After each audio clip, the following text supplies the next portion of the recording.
This is a little face shield to make sure my face is completely covered so that there's no peeking, which I'll put on last because that's when the panic kicks in. Today we are going to execute an artwork. It is a ridiculous plan that I devised. We are setting up a jet ski that we've hired in the car park. Is this how you ride it? And I am going to photograph myself in a costume that I've made in response to the site and said jet ski.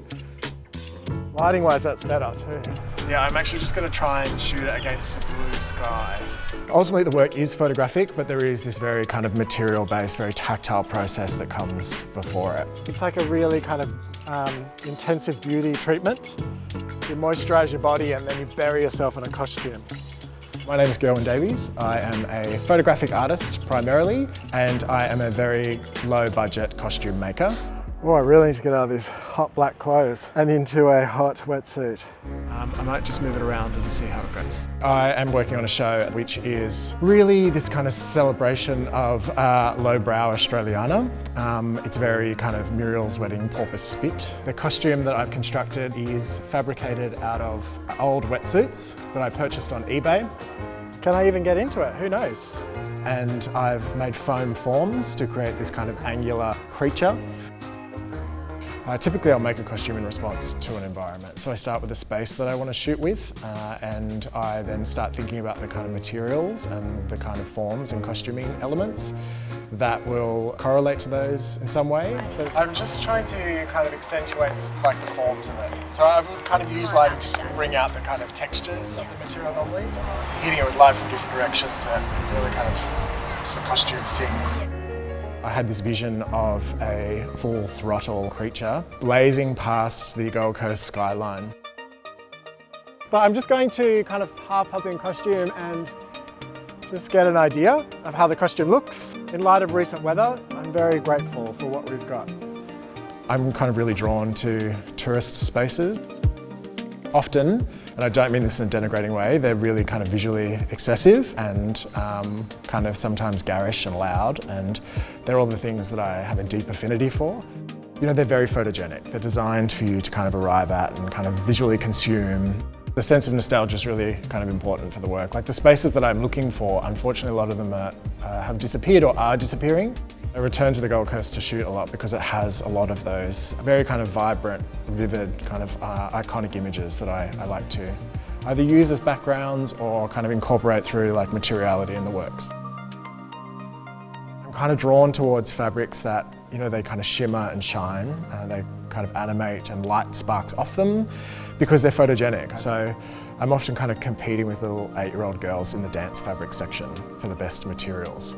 I don't design things with like a clear picture of the costume in particular. There's a lot of trial and error, and there's a really nice element of surprise when it's finished. Zip it up, that'll be great. Thank you, perfect. You know, I hop into these things and they're hard to move. Oh my God, it's so hot already. They're really scratchy. There's this kind of Frankenstein effect where gradually it's coming together and this figure is kind of, you know, manifesting before me. The photographic act itself is kind of uncomfortable. It's sweaty, it's cumbersome, it's embarrassing often if I'm in public. I feel self-conscious when I'm in public.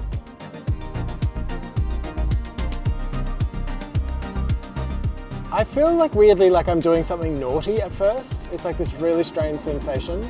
And I'm just trying to kind of shuffle around and get my bearings, and then, you know, I start to feel kind of sexy, even if they're ridiculous.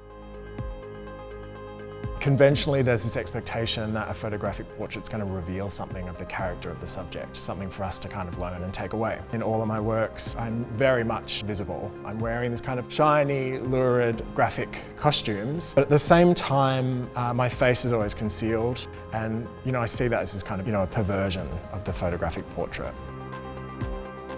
My first connection to HOTA was really through the Josephine Ulrich Schubert Photography Award. So the work Prawn was acquired. I was working on a series called Subtropics then. I am in a cardboard prawn-like construction costume. It's this kind of ultra tourist arriving at this spectacle, which in some ways is a kind of direct reflection of the character themselves. In order for the figure to have some kind of sense of characterization, I have to really extend myself. So it's a really physical act of kind of reaching out. It comes with a kind of awkwardness. But then I just realized I just don't care. Except when I was in Japan, when I was shooting in Japan, they're just politely ignoring me. And this is what I mean about the kind of power dynamics of kind of being before a camera, but ultimately being hidden. Like, I'm in control of the transaction of photography. I'm choosing how I'm seen. I think it was, I'd actually never felt so invisible. It was quite liberating. It is really labor intensive. I get to the point that I photograph it and the image is finished. And there's kind of like and I'm straight into the next scene.